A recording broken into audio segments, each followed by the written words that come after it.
Welcome. Once again, some of you are just coming in for this panel. My name is Debbie Joya, and I'm on the faculty of the School of Social Work here at the University of Michigan. And I feel so privileged to be moderating this panel of mental health experts who have helped students on their campuses navigate the emotional effects of some truly difficult crisis situations. From the consequences of Hurricane Katrina, which is still very much with us, and which, as part of the ongoing tragedy, has resulted in massive displacement of so many persons from their homes, including students, to deadly fires that raged through a dormitory in 2000, and to a frightful scene of fire engulfing students as part of a campus tradition gone awry in 1999. To the horrific losses from September 11th that we all experienced in repeated images, but for those living in the shadows of the World Trade Center, like the students at NYU, created a much more complicated reaction of grief, loss, and fear. To a series of young lives lost through suicide on the same NYU campus some years later. We will listen as these experts impart their memories of these campus events. We will learn as these panelists share some of their lessons learned as members of the college community who are committed to supporting the varied needs of the student population. And we will engage in continuing to better our own responses to students through the life of their emotional reactions and provide continuing services which meet their ongoing needs. The format of this panel is that I will introduce each person, and they will only have 15 minutes to describe the disasters that they have been part of on their campuses, which have had such a profound impact on them. After each presentation, the panelists will have opportunities to respond to some of your questions, which will undoubtedly arise as they speak. That will be at the end of all of the presentations. There will be cards for you to write some questions on during the course of the presentations and will be collected, and those will be put forth to the panelists. And they'll be sorted and passed out to the appropriate panelists for answering. Our first speaker today is Dr. Gail Pakalns, a psychologist who is the Director of Health Counseling Services at Seton Hall University in South Orange, New Jersey. She will discuss the effects of a fatal freshman residence hall fire in January 2000 on students, faculty, and staff. The presentation will include short-term and long-term reactions to traumatic loss, campus mental health interventions, individual vulnerabilities and healing, and the unique perspective of a faith-based institution, as well as the lessons learned about responding to a campus disaster. She's been a keynote speaker on this topic at other health and mental health conferences, and we welcome Dr. Pakalns.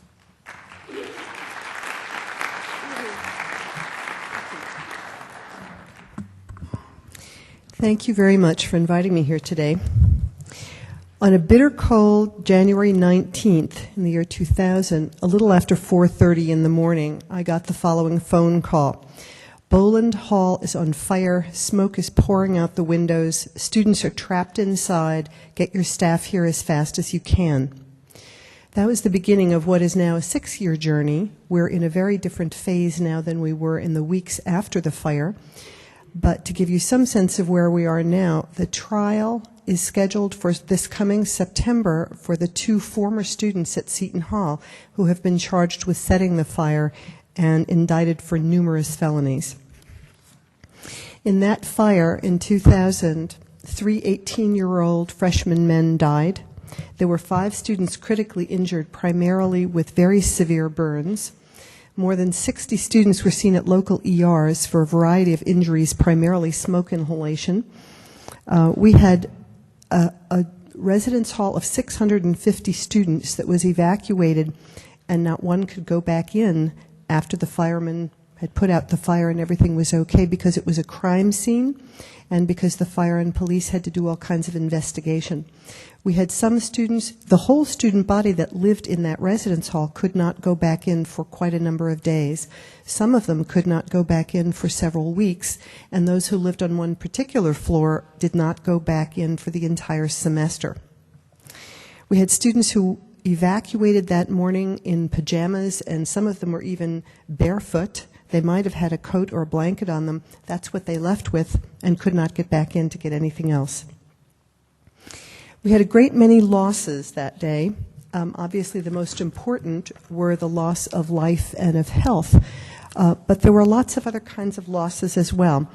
Imagine the sentimental objects that a freshman in college has in their room.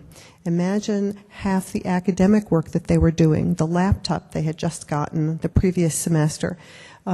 Imagine things like glasses and medicine and keys. All of them they couldn't go back in and get. A couple of things I want to mention that were a little more unusual and that we could not have foreseen. One of them was communication and contact. As soon as parents and other family members and close friends heard the news that morning, and there were news helicopters overhead above the university as soon as the police calls and the fire calls had gone in, families were calling frantically to the university to find out about their son or daughter. The phone lines were jammed. It would take a little bit of time before the website had up-to-date information on it about what was occurring, and people started showing up in their cars by the entrances to the campus where they were stopped by police who were trying to keep people from flooding onto the campus. There were students who experienced every kind of disruption in their emotional equilibrium that you could imagine, and I'm sure you could imagine a lot. On a faith-based campus, of course, it is of as much concern that students question suddenly their religious beliefs, their faith in God, in the predictability and positive nature of life, as it is their questioning of everything else. And I'm going to talk a little bit later, mention some things about the crucial nature of the interventions of clergy on our campus. But not only right after the fire, but when students eventually could move back into the residence hall, they also had to contend with such feelings as, am I safe to live here? Because who knows where the perpetrators are, and are they still here? And might they do it again? There were students who complained about then and for a long time the sense that they could never get away from this event. No matter where they went, no matter who they were with, they were constantly asked questions about how are you, how is so-and-so, what happened, what's going on there now. Same was true of my staff as well. We heard a little bit about re-traumatization a few minutes ago, and certainly our students went through this, as I expect the students in the other universities did as well. One of the things that students re-experienced the following year was a Pulitzer Prize-winning series of articles that was in the New Jersey Star-Ledger that had followed over time two of our critically burned students through their treatment medically, through their family interactions, interviews about what they experienced, and for students and staff to read these articles and see them both brought back everything they had been through, and particularly for those who had been most directly affected. These are some of the pictures that ran in the Star-Ledger. I might just mention also that in terms of trauma, we had in the residence hall, we had nursing and pre-med students who were CPR trained who were on call after hours to do any kind of immediate brief assessment according to strict protocols and be in touch with health professionals on the telephone. And those students were the first on the scene trying to keep critically injured students calm before the ambulances arrived. Some of them had faculty members, for example, in the College of Nursing, tell them that they had seen and been with people in circumstances that in the faculty's entire professional lives they had never faced. So you can imagine the effect on students who were trying to keep calm fellow students in front of them that they could not even recognize but knew because the burns were so severe.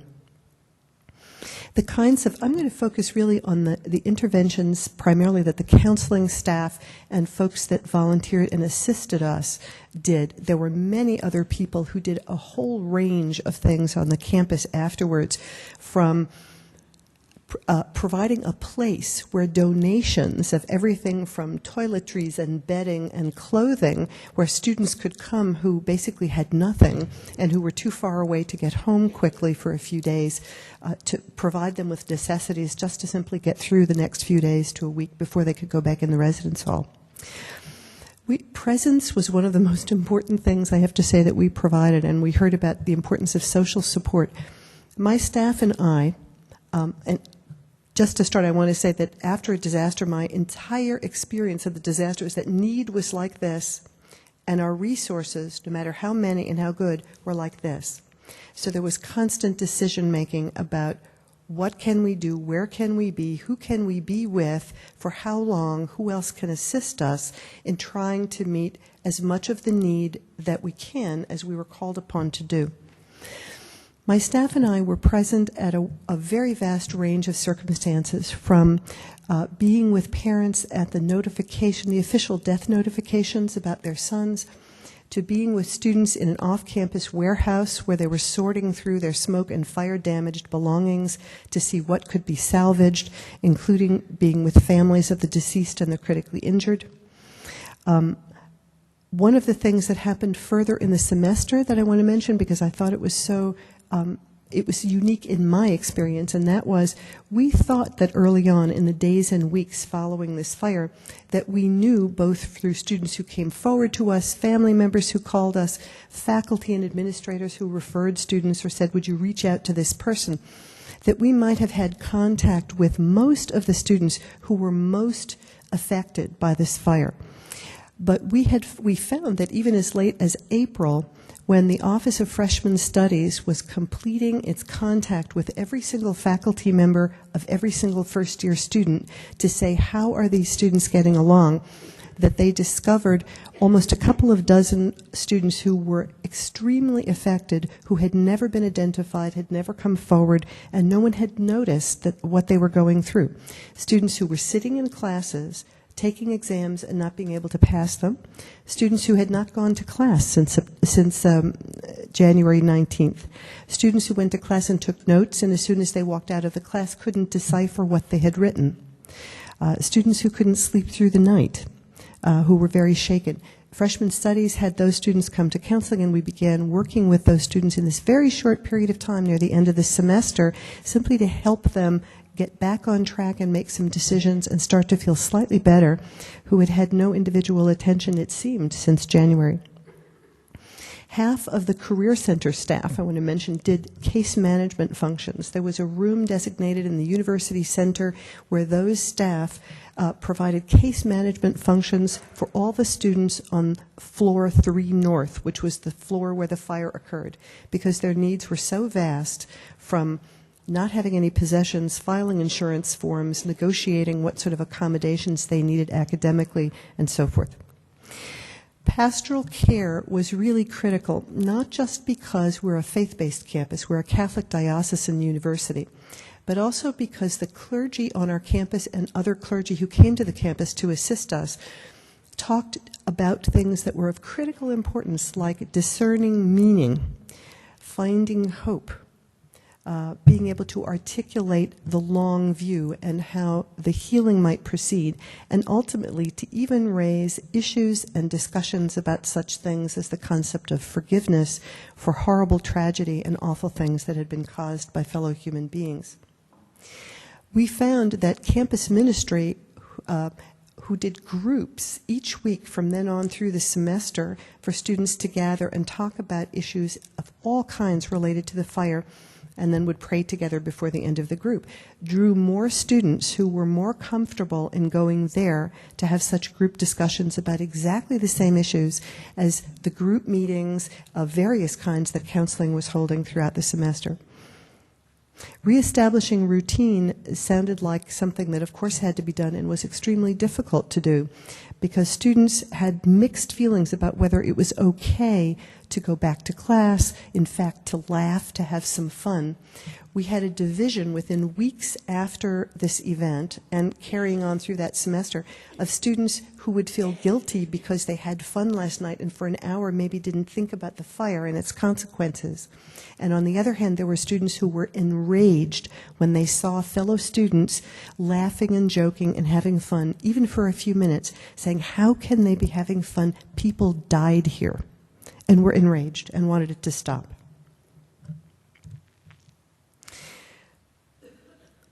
I think all the campuses that have experienced disasters have tried to honor those who were rescuers, who have tended to the needs of others, to create some kind of memorial to recognize those who were lost and injured and those who had losses of all different kinds. Certainly this was the same at Seton Hall as well. Some of the more meaningful things to the students, in terms of what students told us, were a housing and residence life organized activity in which all the students in the residence halls could bring written out memories of those who died, mementos, pictures, things that they would like to give, and then they made huge scrapbooks and copied them and gave them to each of the families of the students who had died. We had several different kinds of ceremonies that honored those who were rescuers of all kinds. I can tell you that one of the things that I learned, certainly it came home to me very powerfully through this experience, was that no matter what you do for staffs, for counseling staff who are out there every day, out of their offices, out with students and families who are talking about what they've gone through every hour, one can never say thank you enough. One can never give enough time to those staffs to reflect and process what they're going through. We did a whole number of things, and it always felt like it wasn't enough. Here are some pictures of some, obviously, sort of temporary, spontaneous memorials that came where people left flowers and notes. The Community Development Office, which is like the Dean of Students' office at many universities, put up every day huge banners and invited students to write remarks and put things on there in memory of those who had died, and collected them, which we still have. This was part of the memorial mass that was held, and there was a whole other field house with several thousand people in it, in addition to this gym.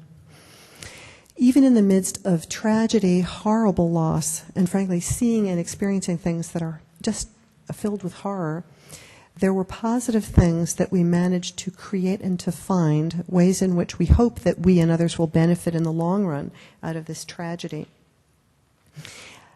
And something that I want to focus on, because I think others will focus on other aspects of disaster, are the needs of staff, again. I know that were I ever to face a disaster again with the same staff, even the same or different circumstances, I would do certain things differently. And one of the things I would do is to spend more time and effort planning and thinking about how to meet the needs of the people who are meeting the students' needs. No matter how much we did, and we had critical incident stress debriefing group sessions that were done by outsiders so that no one on the campus who had already been affected would be running those, to time off, to reflect and make sure you have time with your families, to a psychologist who offered his time pro bono a little bit after the fire to do a weekly group for my staff through the rest of the semester to talk about the difficulties in doing this kind of trauma work on an ongoing basis. But no matter what, the staff all were affected. I'll tell you just one brief anecdote about myself. I heard so many students tell me so many different stories about seeing a ball of fire coming down the stairway that turned out to be a person on fire that was put out with blankets and clothing of other students in the lobby of Boland Hall in such detail over time that within a few weeks I had a picture of this as though I had been there myself. I started having intrusive images coming to me of this ball of fire, and I had to spend time tending to myself to be able to free myself from the intrusiveness of this image and the kind of physiological responses that I got to this. It's been more than 6 years since then.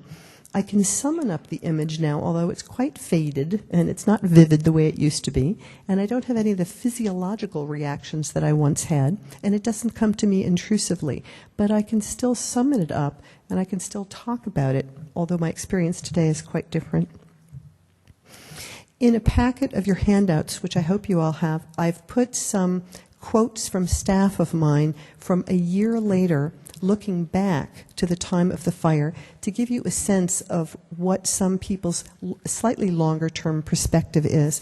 And I've also put in, for the sake of time, I won't go over those slides here, some thumbnail, very quick sketches of a few students that I saw myself among those students who were identified in April, the April after the fire, and what was still possible with brief interventions to see change in a short space of time to students who had been seriously symptomatic since January and with no contact with any mental health professional. I am hopeful that none of you will have to experience what we experienced, but given the statistics, I know that some of you will, and hope that some of the words from myself and others today will be of help to you if and when you do. Right? Thank you.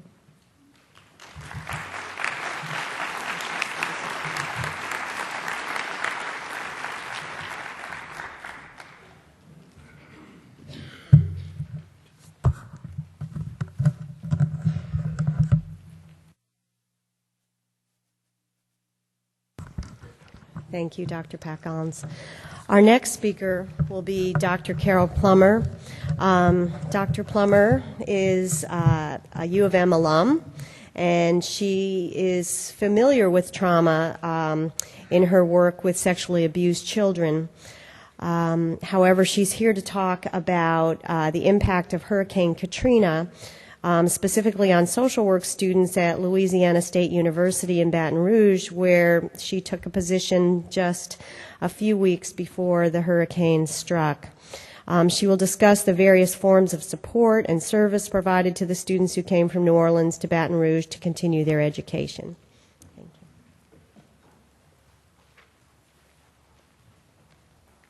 Thank you, and good morning. I'm very pleased to be here. I'm obviously a little bit more still in the storm than the other speaker, but I want to let you know that we are making some recovery efforts, and of course, some of the best has come out as well as the worst in that part of the country. I'm calling this psychological first aid because we really didn't focus specifically on depression or mental health needs, and I think you might call the work that we did a little bit more in the preventive end. So I want to go over really briefly what happened. I'm sure you've seen plenty on the news yourself, but also discuss a bit about what continues to happen for our students and explore the impact on those university students, specifically social work students who have kind of a dual role. They're both helping and also many, if not all of them, directly affected. In fact, when the first speaker discussed people being directly affected, I tried to think, is there anyone who was not directly affected? In our area, it feels like everyone had a very personal experience of being affected by Katrina, and then a few weeks later, Rita.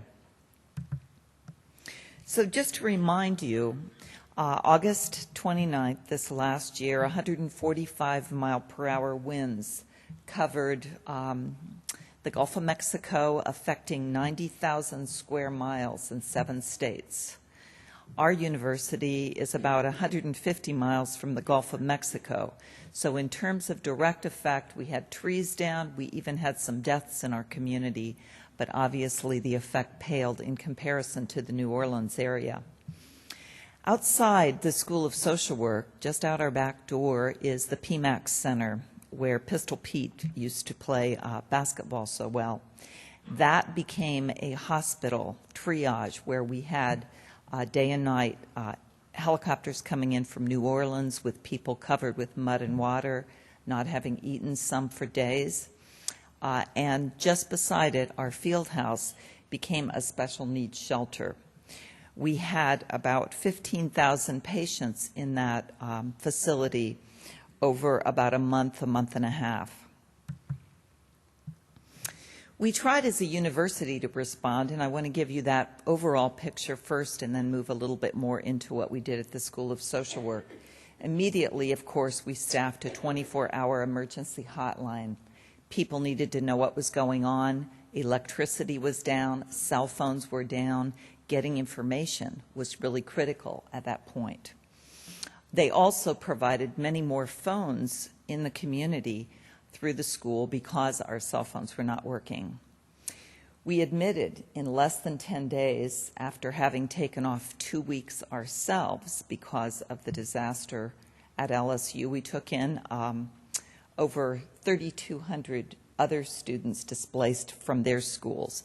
At our graduate program, we took in 50 graduate students in social work from Tulane and University of New Orleans who would not have been able to finish their education, many graduating in that December. And we mobilized 3,000 students, faculty, and staff to work at shelters and hospitals. There were literally dozens of shelters set up for the emergency response that we needed to provide. At our university itself, we set up a pet shelter, and you've probably heard that many did not leave their homes, not only because of a lack of transportation, but because they couldn't take their pets. So one of the services we provided was a pet shelter through our vet school, and we served over 2,000 pets and were able to reunite these animals with their families. The chancellor also stepped in and called a town meeting to give people an opportunity to talk about their needs and their feelings, but also to say, we're going to get back on target here. We're in the business of educating people. We want to get folks back to normal as soon as we can. And I think that was a very important step that he took. As I mentioned, most of us were directly affected. I myself had a family in my home until the end of December. That was true for almost all the faculty and staff that I knew. Basically, probably 200,000 people came up in a couple days' time frame to Baton Rouge. So you can imagine lines, traffic, et cetera, but also just people moving over in their homes and all of the joys and stressors that went along with that. We also had to create a patient registry at our hospitals to update every hour because people didn't know where their loved ones were. I met a woman who had to jump off of a building into the water with a life vest and pointed to that life vest and said, I'm going to keep that the rest of my life. That saved my life. I don't know how to swim. But as we talked, she said, I don't know where my 16-year-old son is because we got separated in the midst of this. So hopefully she was able to reunite as a result of the registry and our efforts to keep getting families and children and neighbors together. We also set up a student relief fund, and I don't think that you can overestimate how important it is just to get the basic needs out for students that needed some money, needed some clothing, needed food immediately. This is kind of a humorous slide. This says, Katrina is gone and Rita is away. Dear God, let me see my Tigers play. We're big football fans there, as you are here. And we had all of our football situation canceled for at least a month, so that was a major crisis in and of itself. This is a volunteer assessing an evacuee at LSU's triage facility. When it was mentioned that there were strict protocols of how we did things, oh my gosh, we did not have strict protocols. We went into shelters, we didn't know what we were doing. I would walk up, say, who's in charge of this? The answer was, nobody knows. And so you would jump in and figure out what to do. And it was such a massive undertaking that most of the time we were really literally making it up as we went. This is the floor of the PMAC Center, where we had a pediatrics center. We were giving out medicine for people that had been trudging through the dirt and the sludge. And as I said, we registered a lot of students from other universities. There's so many losses that you can't even begin to grasp, and one of those losses is that we're losing programs, we're losing departments in our universities. We've lost a third of our state's budget. Tulane University has lost, and this affects us personally, their Ph.D. program in social work is closing. So there are many losses that you wouldn't think of as directly affecting, and yet they're going to be very important as we look at the overall picture. More pictures of this enrollment of students. As you can imagine, this was a massive undertaking to bring in these students, just little things like making room for them in our classrooms, bringing in an extra chair. Now, first of all, for students in the college age, there are many mental health issues that are going to be expected during this time of their life. And I just put this down for us to remember a lot is already going on, and then we're adding on this layer of loss and grief and all the stressors inherent in a natural disaster. I think for our students, the thing that really impacted them in part was that this was a complex disaster. It wasn't only man-made, it wasn't only a natural disaster, but those two things together and the fact that it's ongoing. And as I was mentioning earlier, we're not going to see the end of the effects of this for at least a decade. We are anticipating that 25 to 30% of our population will experience some clinically significant mental health needs as a result of Katrina, and an additional 10% to 20% will experience some non-significant but still not trivial needs. So we're looking at not only now but down the road, what are we going to be experiencing? You saw the peaks for depression. Some of those peaks are yet to come. Stressors particular to Katrina and Rita: housing families, having no materials, computers. Some of these were discussed in the other disaster as well. Long periods of no electricity, disrupted support networks. One interesting thing that I thought I'd share is, as I worked at a shelter, I noticed a cluster of people in one area that seemed to know one another. Well, it turned out that a whole neighborhood had come together and recreated their neighborhood grouping in a corner of the shelter. So again, the importance of that support network and people's inherent knowledge that that is important. And I can't neglect to mention anger at the system, anger at the president, anger at the mayor, anger at the governor, not anger at the American people, because I think people really felt like there was a response that was amazing and wonderful. I'm going to skip over some of this because of time constraints. At the School of Social Work, we not only had to move over to accommodate new students, but we also had to deal with the fact that numbers of ours were also evacuees, and then we had the double whammy of Rita coming just within weeks of Katrina. So we had a whole other group of our students affected at that point. This also, in social work, affected student internship placements. So we had to put them in new settings and disrupt their placement. Our students helped to open shelters, assisted parentless children. For example, we went out to the airport to work with children who had been separated from their parents. We also brought in therapeutic dogs from the East Coast that were donated, the dogs and their masters, and we used them not only for shelters but also for first respondents who rotated off the first lines into some of our shelters and, as you know, are themselves at very great risk. In fact, we know that we lost 7 of our first respondents to suicide as a result of Katrina. We also had the opportunity to bring in some renowned researchers on disaster research to help people in our community, particularly social workers, know how to respond with this magnitude of crisis. So we brought in Fran Norris and others and had not only a full auditorium, but 300 people watching from screens in adjacent rooms. These are pictures of some of the supplies being delivered by our students to a local shelter. We tried to respond to the needs of our own social work students first, both in terms of monetary and in terms of making sure they were safe and their families had places to go. We also did little things, and that included, when I came back after 2 weeks, asking students what were they doing, how were they doing, and to ask them to jot on a piece of paper that I collected just to feel out what was going on for each of these students.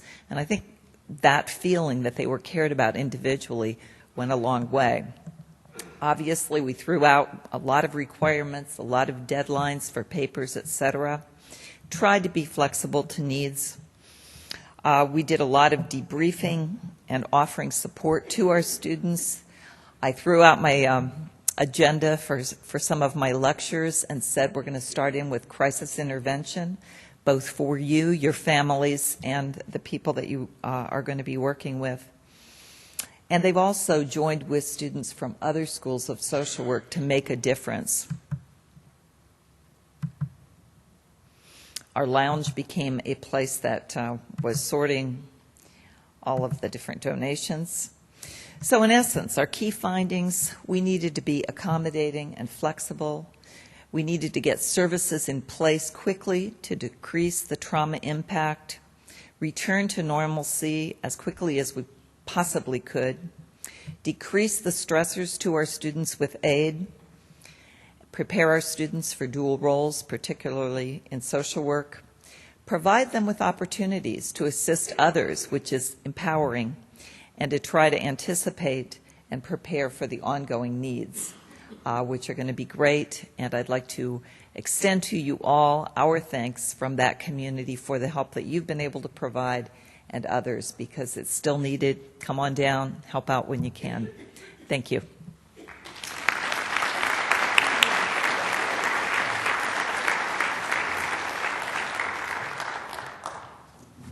Thank you very much, Dr. Plummer. Our next speaker, let me get to this PowerPoint, is Dr. Victor Schwartz, who is a psychiatrist and is the current director of student counseling and mental health services at Yeshiva University in New York City. Prior to this position, he was the chief psychiatrist at NYU, and he's here to speak about how that campus responded to September 11th and a later series of suicides that occurred a couple of years later. He will describe the similarities and differences of these two crisis situations and the role of university counseling services in responding to these events. Dr. Schwartz will explore the impact of the acute crisis of trauma as compared to the lingering or ongoing series of events that were related to the suicides. Thank you. Oops. Let me just see. We just have to do slideshow. Show. Move forward with that? Okay, great, thanks. Thanks very much for having me here today. I'd just like to make one or two quick introductory comments. I'm going to be focusing primarily on how the university as a system responded to these two series of events, rather than specifically in caring for the students. So I want to make clear that I'm really looking at the systems issue.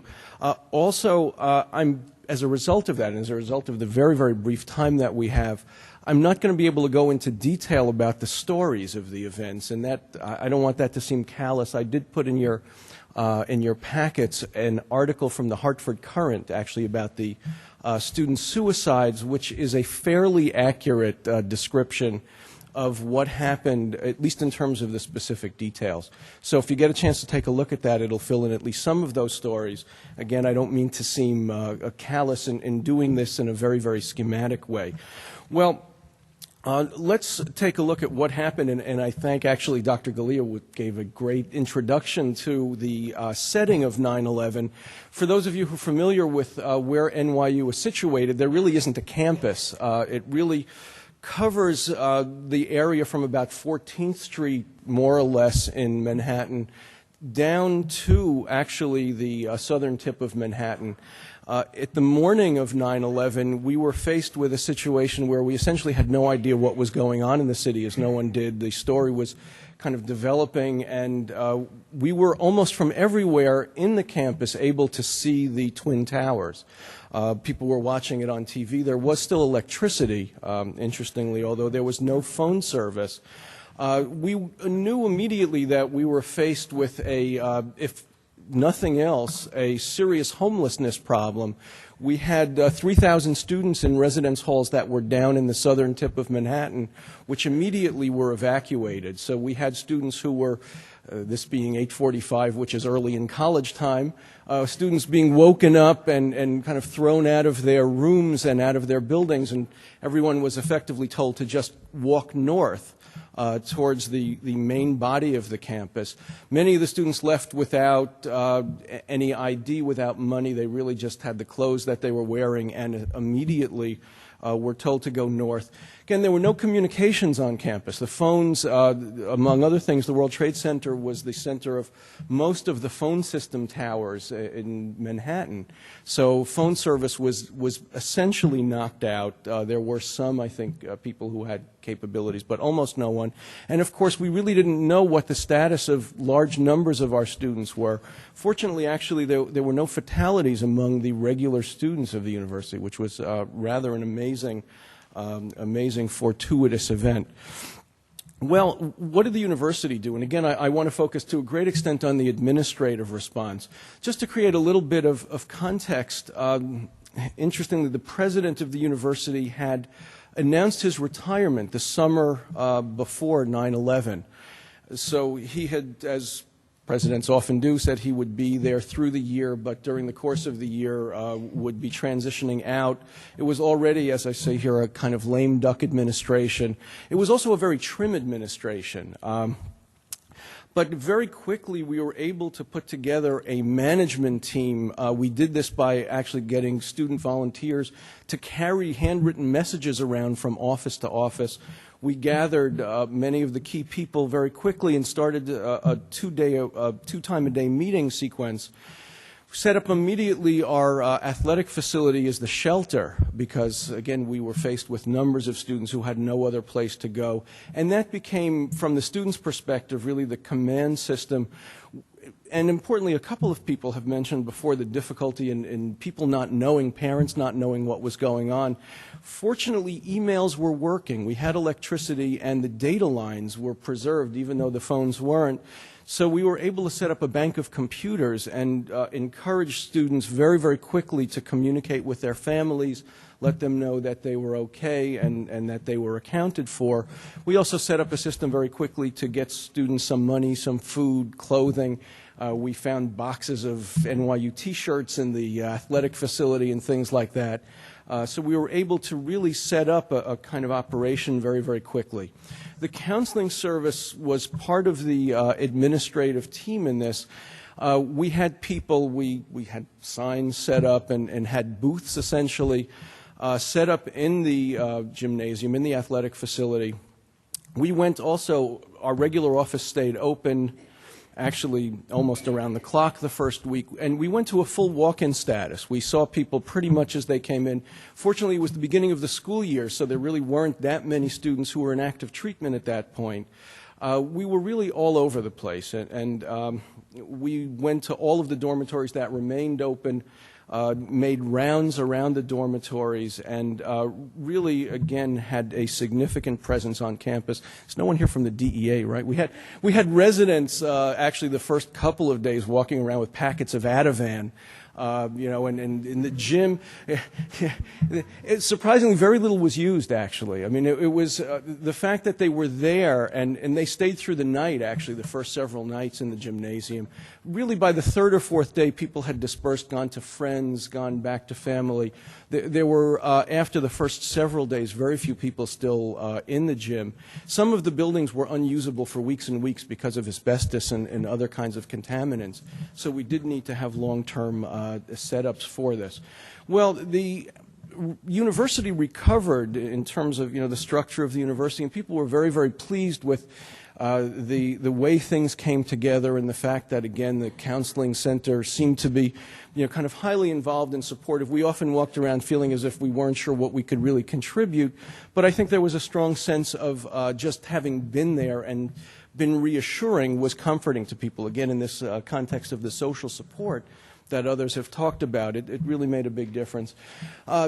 In line with what Dr. Galea said before, we did see a dramatic increase of urgent problems, psychoses, hospitalizations, especially, as I noted, after Thanksgiving. So there was actually early on a kind of lull, and we were shocked by the extent to which services were not used soon after 9/11. But then as time went on, we really began to see, and particularly among people with pre-existing problems, the increase in usage was really tremendous. Really, we gave out probably antipsychotics to 3 times as many students as we would in a typical year, and it had previously been very, very consistent year to year. Well, let's skip forward almost exactly, strangely enough, 2 years. On September 12th of 2003, this was a Friday afternoon, we got a call at the counseling service that a student had jumped off the ledge at the Bopst Library. Now, I don't know, again, how many of you are familiar with the NYU campus. The Bopst Library is a massive kind of big atrium building. It's not only the library of the university, but it's also the central administrative offices of the university. Now, there was a strange mythology. The building is about now 40-plus years old. It has a very strange Escher-esque floor. So it has this kind of, if you look from the 10th floor, 10th, 11th, 12th floor, it looks almost like it's three-dimensional. And there was this mythology that the floor was constructed to look like spikes in order to prevent students from committing suicide. Strangely, there had never been a death in the building before, but there was this mythology about some suicide connection to the building, which was quite strange. Again, the counseling service was all over the place. We went into the library that day. We went into the dorm that the student lived in that night. We met with his friends, met with people who had been in the library and witnessed it. He was involved in the campus Hillel, and we had meetings with that group.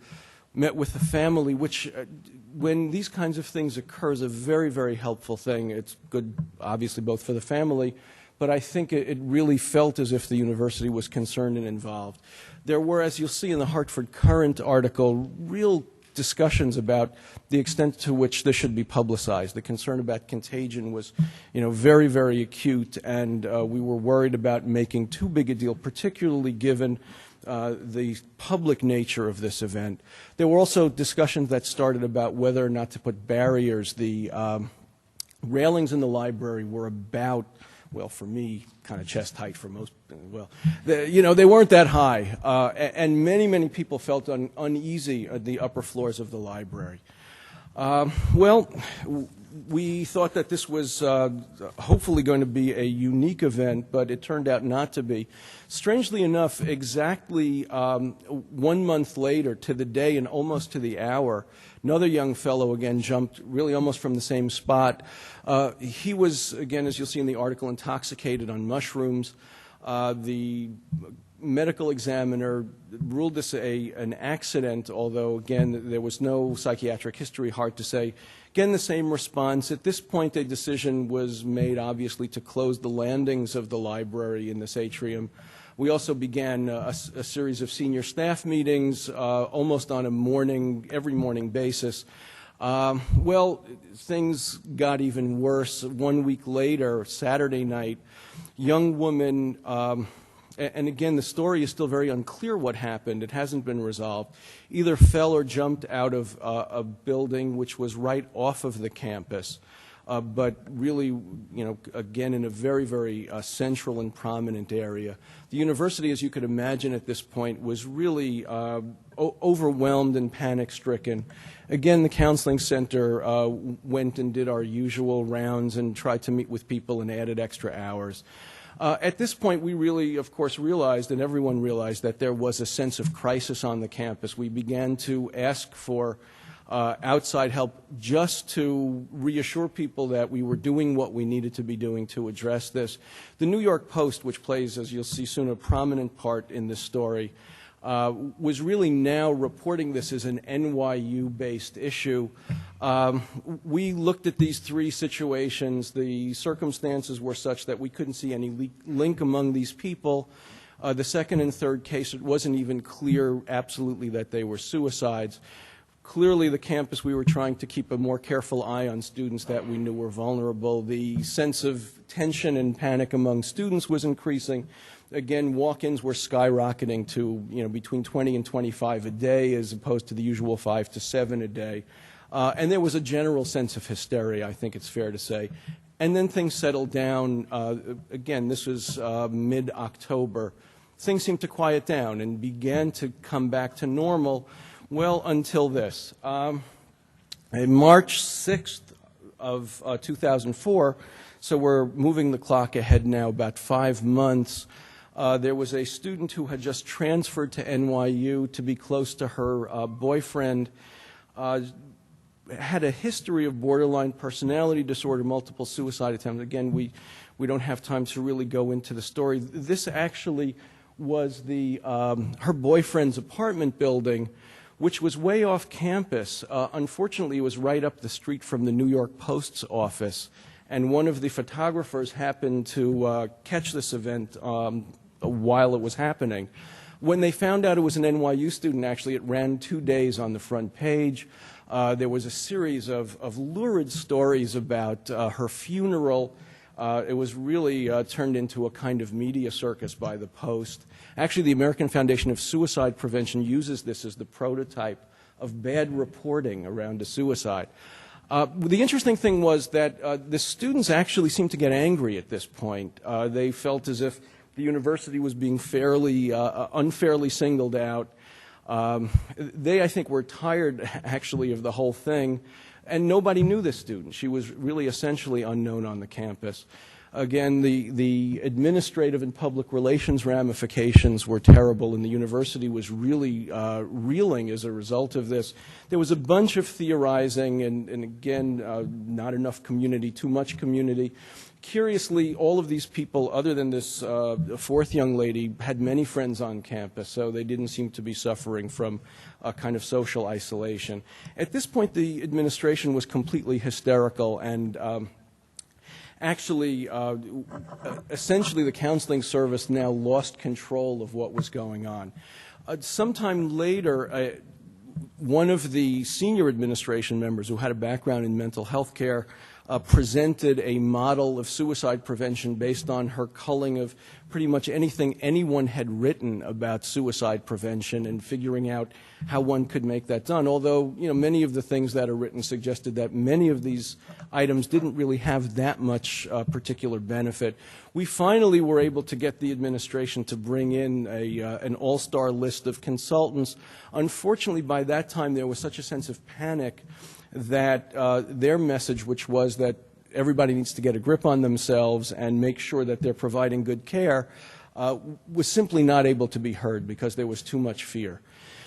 So we really have two kinds of administrative reactions to a situation. And I don't mean to say that it was a simple thing. This was a tremendously, tremendously difficult thing for a new administration.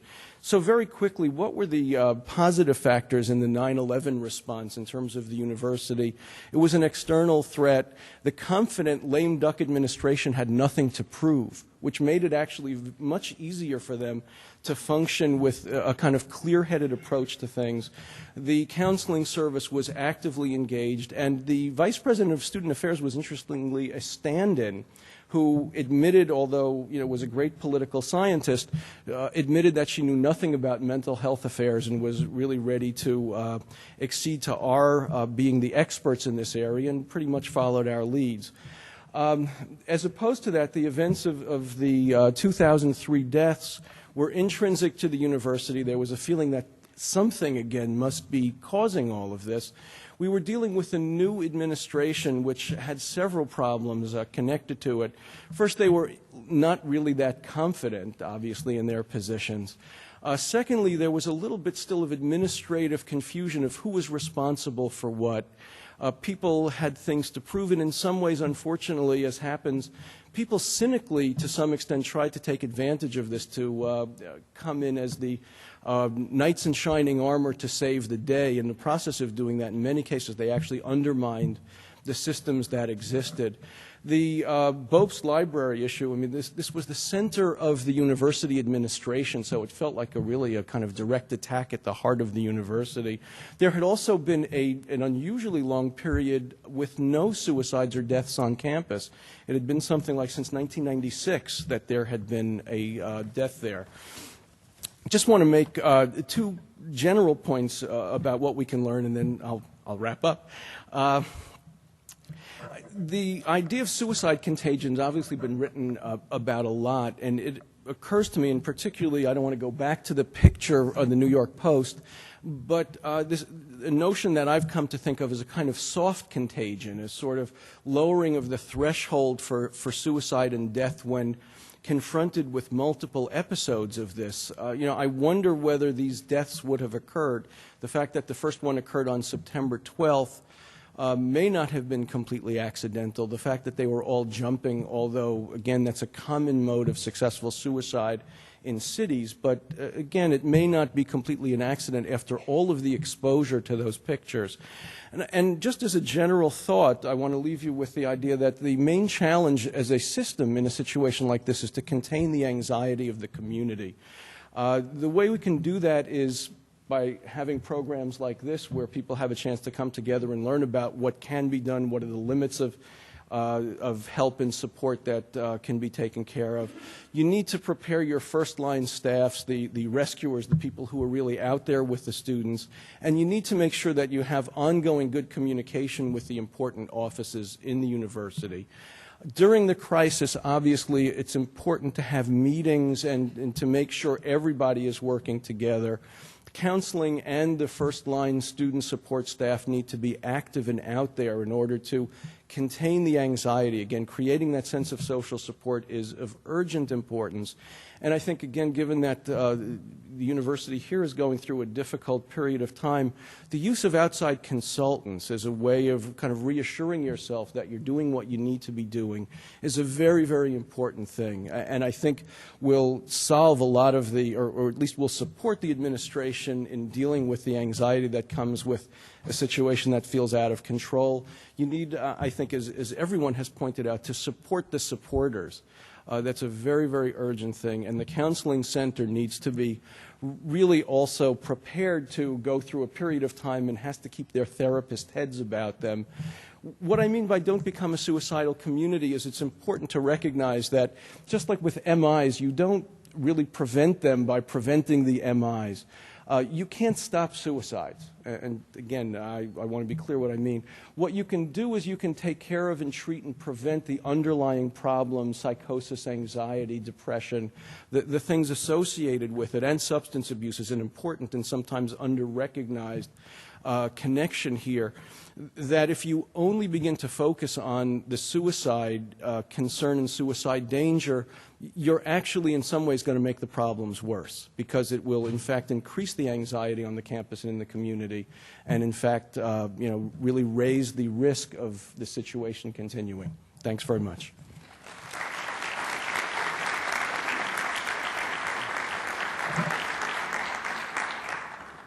Thank you very much, Dr. Schwartz. I don't know about the rest of you, but I'm feeling that hearing about all of these tragedies on campuses is it's certainly having an effect on me, hearing them in a very compressed way. I want to assure you that the panelists are going to be available during lunch to kind of stretch out a little bit and to learn more from their experiences and to ask them additional questions because it's a lot to absorb.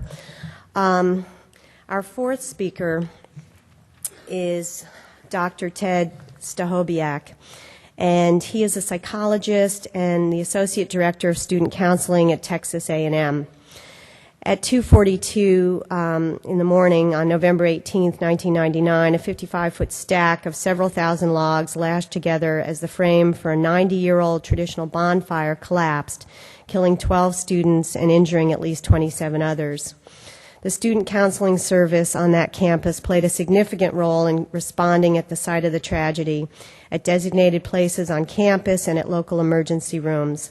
The response continued for weeks following the tragedy, and Dr. Stachowiak will look at the immediate, the intermediate, and long-term mental health needs of students, including those with and without pre-existing mental health conditions.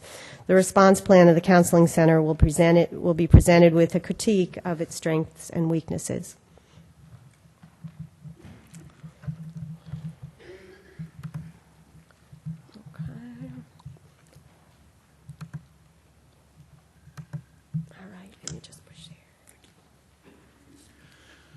Good morning.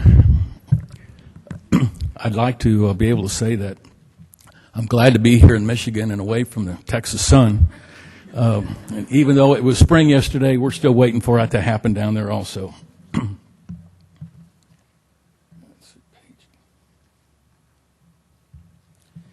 First of all, let me talk a little bit about what bonfire is. It's one of those strange things that the first bonfire happened in 1909, and actually what it was back in 1909, it was a stack of trash basically that the students got together and piled on and they burned. And it was symbolizing the desire to beat the hell out of TU. And TU is how Aggies refer to the University of Texas. Small t, small u. The tallest stack was built, it was 109 feet in 1969, and recent stacks were supposed to be limited to 55 feet. You can't see it here, but at the top of this stack is an outhouse. And the sophomores are the ones who build the outhouse, and they stack it on top of this thing. And the outhouse is supposed to actually symbol something about the University of Texas students, and I'm not really sure what that is.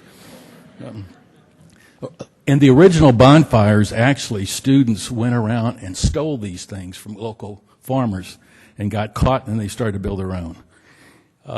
But to build this thing, they had push crews that would work from October and November from 6 o'clock at night until 6 o'clock in the morning building this stack.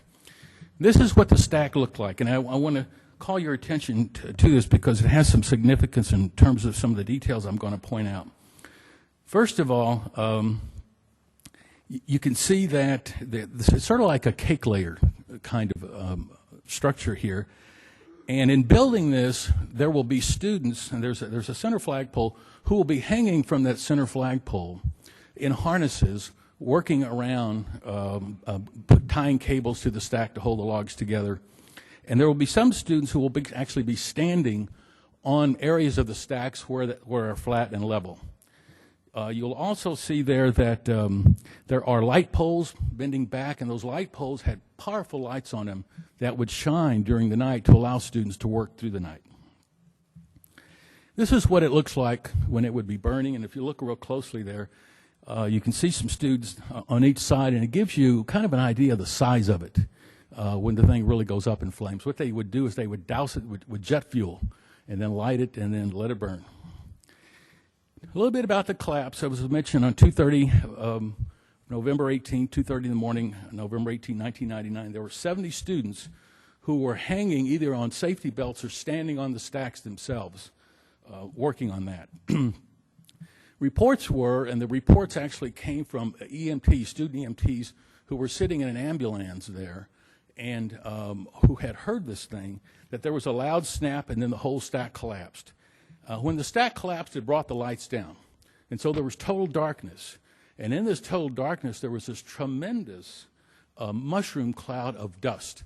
So visibility was pretty much zero at that point. No lights, and because of the clouds. Students were pinned under and around it was estimated at that point to be about 5,000 logs. Some of these logs, particularly the ones at the bottom layers, were estimated to weigh about 2,000 pounds each. Last body was removed next Friday morning at 1 a.m.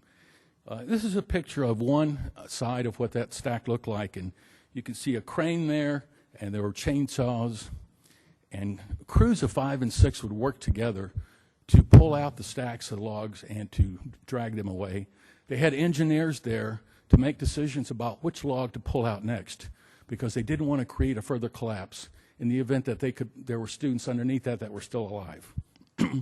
Here's another view of the stack from a different side, and you can see what a tremendous pile of logs that is. This is the center pole that I pointed out to you that was around which the stack was built. Now, on site at 5:15 a.m., I got a call at 4:50 in the morning, and you know when you get a call at 4:50 in the morning, it's either a drunk with the wrong phone number or it's bad news.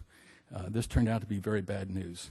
When I arrived at 5:15, about 2,000 students were gathered around the perimeter of the bonfire, and people were in shock, obviously. Could not believe it. Students were supporting each other. They were praying together.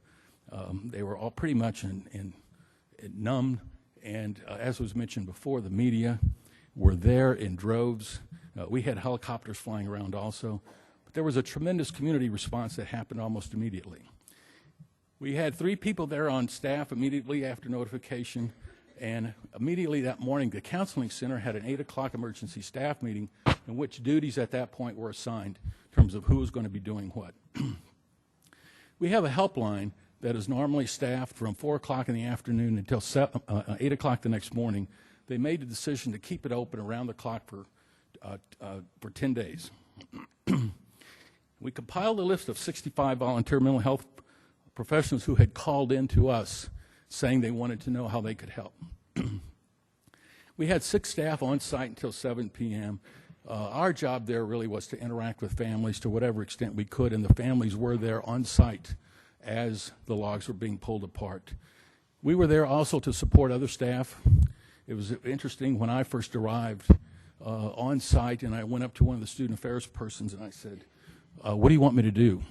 And she said to me, what do you want me to do? And that was a sense that there was really no plan at that point other than to try to figure it out as we went. But we saw our job at that point, as we learned later on, was to provide non-intrusive comfort to students and families, compassion often in silence with that kind of support, being available to them. And I want to show you this right now because this is a series of photographs that was taken that day of the bonfire.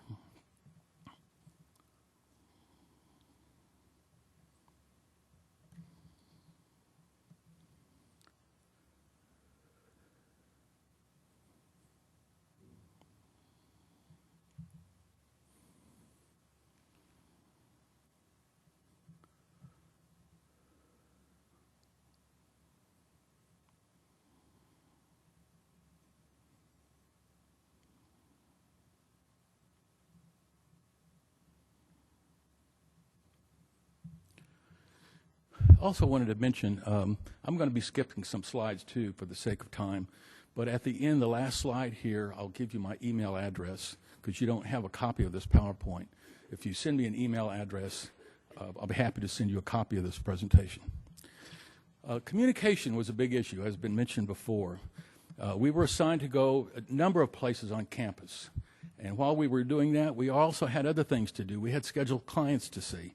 We had to staff crisis intervention at our own center. And we were also having a presence in residence halls, just being there with grieving students in groups. We were also at hospital emergency rooms with families. And again, as I mentioned, we were extended the helpline. We coordinated the establishment of support station for students in one central part of campus. As staff were available, they were deployed to bonfire sites and to other places. We had staff, as they finished up with their clients or they rotated off emergency crisis duty, they became available for other things. We participated and conducted death notification of families, and that's something we had not planned on. No one on our staff had ever done that before. And it was an interesting thing in terms of the police department, administrators. They would not allow a death notification to take place unless someone from the counseling center was there. And they would withhold that process of notifying until one of us was there. There was something comforting, I don't think so much for the families, but for the other administrators and the other faculty, that someone from the counseling center would be there and would know what to do in case families responded in a particular way. Okay.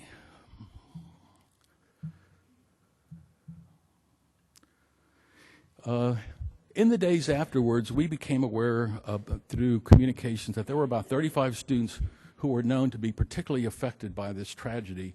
And so we got on the phone and we tried to make contact with those students to see how they were doing and give them an opportunity to come in if they wanted to. As the weeks went by, too, we listed on our website 120 psychologists across Texas who were willing to offer their services free over the holiday break all across the state of Texas to students who had been somehow affected by the bonfire. And this was all done through the Texas Psychological Association. This was the context of this year. Earlier in this year, we had 5 people who died of a crash of a skydiving plane, and 2 were TAMU students, and that happened about 5 miles from the university. We had 6 college students that were killed by a pickup truck whose driver had fallen asleep, and one of those was a TAMU student. That happened about 2 miles from campus. We had 3 students who died in separate car accidents. We had 1 student who committed suicide, and then finally we had the bonfire tragedies. So it was not a good year. One of the things that we learned was the importance of rapid and accurate communication, and we also learned that not all community mental health helpers are helpful. Staff back at the center may feel left out, particularly those who already had appointments. And the other major thing that we learned, and this was really important for us, is that counseling was not the issue. That's not why we were there. We were there to be available. We were there to provide a presence. And somehow our presence there was comforting, not just necessarily to those affected, but also to other faculty and administrators, that somehow, again, like I said, we would know what to do. And of course, there was the vicarious traumatization of staff. We did not do a very good job of providing care for staff who returned from the site. We learned that what we needed to do is to clarify requests for us to be present in different areas. Again, it was because somehow if we were there, things were going to be better. And we had to then clarify that we had other things that we need to pay attention. So we had to learn how to set limits in one sense. We also would have been good for us to decide who should handle communicating to parents about the deceased and to whom. And again, that was something that we just sort of evolved. It happened on site in different places. We had the experience of out-of-town debriefing teams who wanted to come in and take charge of the scene. It was difficult to keep members away from the stack. We tried to get them in other campus buildings away from that activity, what was going on, because we were a little bit afraid that they'd be re-traumatized by what they might have seen, but they were really reluctant to do that. They wanted to be there. We need more reliable technology. We had the same issue that other individuals had. Cell phones got clogged up almost instantly and really were not that useful for us at the time. One of the things we ran into, too, is that information about identities were delayed because sometimes we couldn't identify the body right away. In instances, we had made recommendations to the parents not to view the body because of the condition that was in, but we had instances in which parents insisted, and I know of one occurrence in which one of our staff members went to this makeshift morgue that was right there next to the stack and took the head of a student and positioned it on the trunk and then covered it up with a sheet up to where it had been severed so the parents could identify the face and nothing more.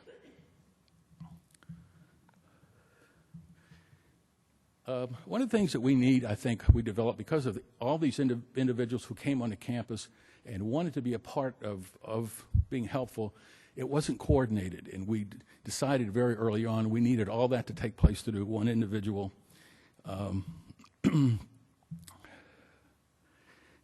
Alternate communication technology. Families need individuals assigned to them is one of the things that we learned. That if there's a staff member that sticks with them, they become more comfortable with that individual, are more able to communicate, and it just seemed to be a better process. And one of the things we also decided that whenever possible, staff should work in pairs of two because they need help too. They need somebody else to talk to other than a grieving parent, so they need their own support, and this would be one way of doing it. Again, overloaded airways. Runners, that's one of the things we finally decided. We needed people who would take messages, communications from one part of campus to another because it was the only way we could make it happen because, like we said earlier, the phones were all jammed up. One of the difficulties we had is we didn't really know who was missing. And so that was a big task, was to account for approximately 2,000 students who are in the Corps cadets to see who was potentially on shift to work that night and who wasn't. We're at risk as helpers, neglecting our own reactions. We can feel inadequate in being helpful because of the enormity that victims are going through. And we need help for dealing with our own feelings of trauma while at the same time we're helping others. And I know my own reaction to that was focus on business, feel later, just focus on business at the time. Already mentioned that part. We decided really that the director of the counseling center was the best person to coordinate all the mental health efforts that wanted to come onto campus. And one individual really needs to be designed to do that. Otherwise, you have people wandering on campus, showing up as volunteer groups, and that's not a very good thing. Okay, let me switch real quickly to our greatest strengths is our humanity in terms of what we bring to this, our training and knowing how to connect with others, our comfort with intense feelings, our understanding of grief and loss, and our out-of-role experiences, where things like providing a list of hotels, restaurants, tissues, telephones, food, water, making sure they get that, that's what's important, and that has been mentioned before. Counseling at this point is not something that families are looking for. And we're talking about Maslow's hierarchy in terms of what's important, what's first. Priming is safety, empathic presence, and I'll let you read that. I just want to talk about this. What was not helpful, scripted or manualized interventions, they don't work. Unsolicited counseling, assuming the role of expert in what others need is not helpful. Intrusions into the personal grieving process. It was amazing to us how uncomfortable administrators felt around students who were crying and grieving. They wanted us to come in and make it stop. Okay, all disasters become political events. People want to know who's really, it's a pecking order. Who's really in charge? The importance of being seen as helpful, the need to be needed, justification for one role as a responder. I'm going to skip this part too and go right to the end. In terms of coming in with outsiders, Pfizer came in and provided us with an expert to give information to us and to the community about PTSD, particularly to the community physicians who are likely to be seeing some of these students. Okay, this is the Aggie Bonfire Memorial as it is today. That pole there that wasn't burning that I showed you there, that's what this is today. This is the memorial site. And let me just tell you briefly what this symbolizes. Surrounding the site of the 12 bonfire collapse, 12 stone portals comprise the Aggie Memorial, oriented toward the hometowns of each of the 12 Aggies who died helping to build that year's bonfire. 27 stone panels, one for each injured student, connect those portals to form a circle, which measures the exact size of the safety perimeter around the collapsed stack. A bronze marker at the location of the 1999 center pole stands at the center of the circle, inscribed with the date and the time of collapse. We have a critical incident response team that was established in 1996 for tragedies that we had. It had 4 staff members rotating on call. After bonfire, we went to 8 staff members, 2 on time, and with cell phones that are backed up by 2-way radios. Increases in morale, decreased staff burnout. And if you're interested, this is the website of our CERT team. I'll send that to you if you send me an email. This is their manual. CERT team developed a manual to be used on campus. You might also find that helpful. I'm out of time, and there's my email address. If you'll copy that at the bottom, I'll be happy to send you a copy of this presentation. Thank you very much. Thank you, Dr. Stachowiak. We're now going to be taking some questions for the next 20 minutes. You should have gotten something to write on, and Dr. Glick will collect any of the questions and read them to us.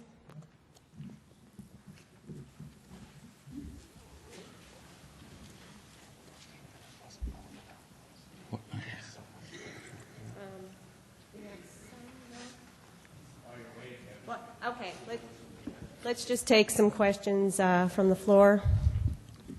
If you could say who it's directed to. Yeah, go ahead. Thank you. What role do you see campus pastors and other religious leaders who aren't intrusive or inappropriate taking in cases where you have tragedies or crises on campus? Okay, I guess maybe, is this on, I assume?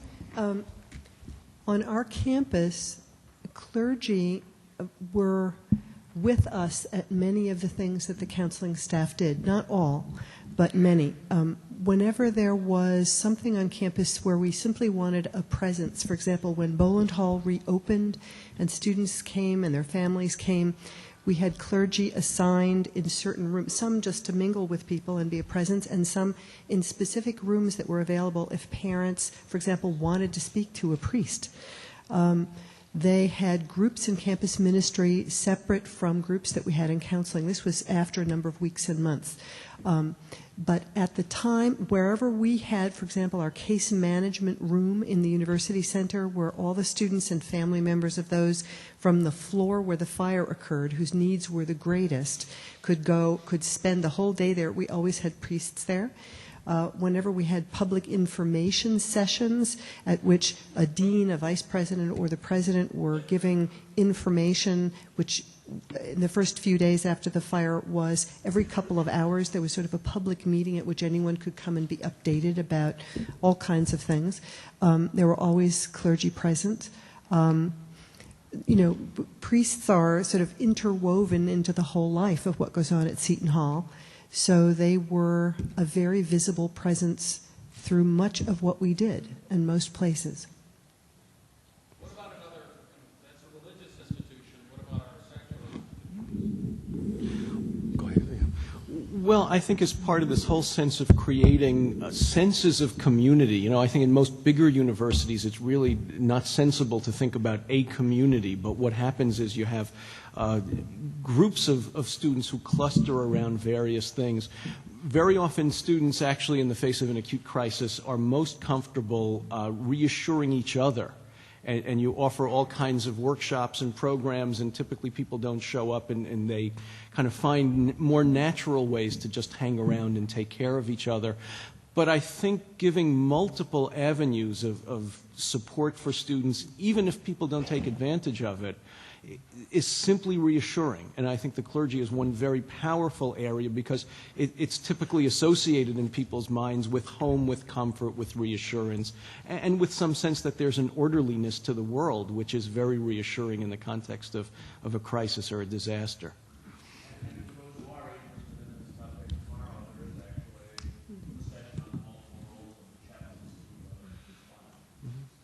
I just wanted to say something really quickly. When we needed to get something done fast, we went to the churches. We didn't go to FEMA, we didn't go to Red Cross. So if we had a special need, and I know you're talking partly about pastoral counseling, but there's so many other ways that the churches could respond quickly, and they were phenomenal with Katrina. I just want to mention that on our campus we have a Campers Ministers Association that we work very closely with. We have a liaison with them once a month, and they are, without a doubt, critical in a situation like that because they have the capability of providing that non-intrusive presence if a student wants to be prayed with, they will pray with them, but it's not necessarily something that's fostered or forced on them. But we found that to be very helpful, and wherever we went, we made sure they were there with us also. I have a couple of questions here. First, for Ted, because I'm going to massacre your last name. Has the bonfire tradition continued? No. What happened was actually there was make this very quick. There was students wanted to continue it. Many parents wanted to continue it, and the only way that it could continue was for it to be protected legally. Which the university was not at that point. And it looked like that was going to happen. There were a couple of insurance companies that came forward and insured bonfire for, I don't know, whatever it was that somebody was satisfied that it was insured for. And about 3 or 4 days before all of the activity would pick up for bonfire, the insurance companies backed out. And for that reason, the president declared that bonfire would not burn on campus until it could be done the right way, where everything could be in place, where the professionals that needed to be involved. Keep in mind that bonfire was totally student-run. There were no professionals involved in the building of that bonfire. And that's a massive engineering feat. And so the president decided we need engineers present who can ensure the structural safety of that, and that whole thing would need to be insured. And that was not able to be done, and it hasn't been done since. Students are now doing what we call renegade bonfires off campus. They'll go to private fields and build their own and burn it, but it's not officially student sponsored and it's not university backed. Okay. This question is actually for everyone on the panel. Since 9/11, the public health hospital response teams have followed the incident command system for preparing and responding to disasters. do campus counseling centers organize in this way?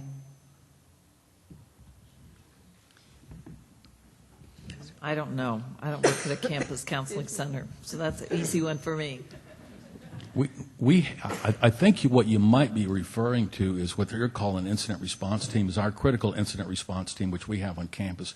And the whole division of student affairs is organized around that. And the counseling center is also part of that. So in one sense, yes, if there's a disaster or a trauma comes out, if there's a major automobile accident, that CERT team will get involved in that. And if there's a reason for us to be present because of that, as there was when we had those, last year we had a fraternity member who was tragically killed in an automobile accident.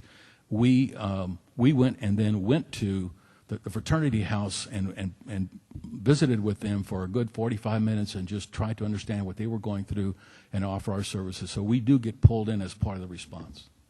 And I think many university counseling services have some kind of emergency protocol. These things are so unpredictable and happen in such, really disparate ways that you need to have that script around and then know when to put it aside and kind of think on your feet. But it's nice to have a structure in place, and many places do. We have a critical incident plan for the entire campus that covers very broadly all kinds of disasters, everything from evacuating the campus to alternate locations for things and so on, as well as some protocols within counseling and health for how we would respond to things that were just in terms of our department's response. This is a question for Dr. Schwartz in particular. Given the recent suicides of 2 students who jumped off the same parking structure, how do you recommend the University of Michigan respond to student anxiety? Oh, that's a very long discussion, but again, I think you need to balance. And the model for this, for those of you who have a therapeutic background, I think it's worth it to think about working with the community in the same way that you deal with an anxious patient, and maybe even to some extent with a borderline patient, because of the sense of the crisis. So I mean a borderline patient who's kind of in a crisis. And I think to just take one theoretical stab at this, the challenge is to be available and supportive without being intrusive, and that's much more difficult than it sounds, and that's, I think, one of the challenges of, the anxiety that's pervasive. But there needs to be a plan to really be aware of the students who are at risk. I think the communications have to be really carefully modulated. You don't want to appear as if you're trying to cover up and suppress stuff, because actually the gap of information winds up making people more anxious. But you really want to try to keep the tone in a very, very moderate, factual kind of approach to things. And avoid, and again, I think it's worth it for people to look at the American Foundation of Suicide Prevention recommendations about reporting and communicating around this, because they're pretty specific. But it's important not to draw necessary ties between the events unless they are obviously there, to present suicide as not being a simple, unidimensional event, but that it happens always in a very, very complicated context. So again, looking at some of those AFSP, which they have a wonderful website, are definitely worth looking at. But you need to modulate the oversight and care and caution without really communicating the sense of anxiety or the feeling that things are out of control.